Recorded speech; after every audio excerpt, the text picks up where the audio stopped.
ভারত পাক যুদ্ধ আবহে যখন আইপিএল এর স্থগিতাদেশের পর ফের শুরু হচ্ছে আইপিএল, ঠিক সেই সময় ভারতীয় ক্রিকেটে বড়সড় এক ভুল বদল।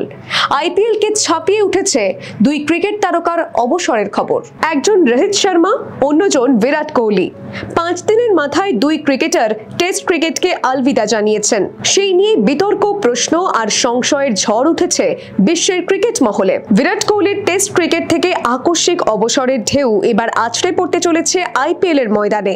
এবার দলের সেই একনিষ্ঠ সৈনিককে কৃতজ্ঞতা ও সম্মান জানাতে অভিনব উপায় বেছে নিলেন আরসিবি সমর্থকরা।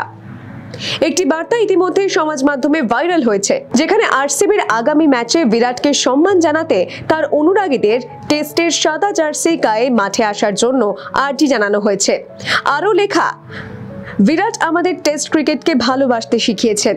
এই আয়োজন প্রমাণ করবে বিরাটের কৃতিত্ব পরিসংখ্যান ছাপিয়ে অনেক দূর, সমর্থকদের হৃদয় পর্যন্ত বিস্তৃত। এই উদ্যোগকে সফল করতে আরসিবি সমর্থকেরা ম্যাচের দিন স্টেডিয়ামের বাইরে সাদা টি শার্ট বিলিরও উদ্যোগ নিয়েছেন। যাদের কাছে এই বার্তা পৌঁছবে না, তারাও যাতে বিরাট বন্দনায় সামিল হতে পারেন, সেই কারণেই এই অভিনব উদ্যোগ। Bureau report, the wall.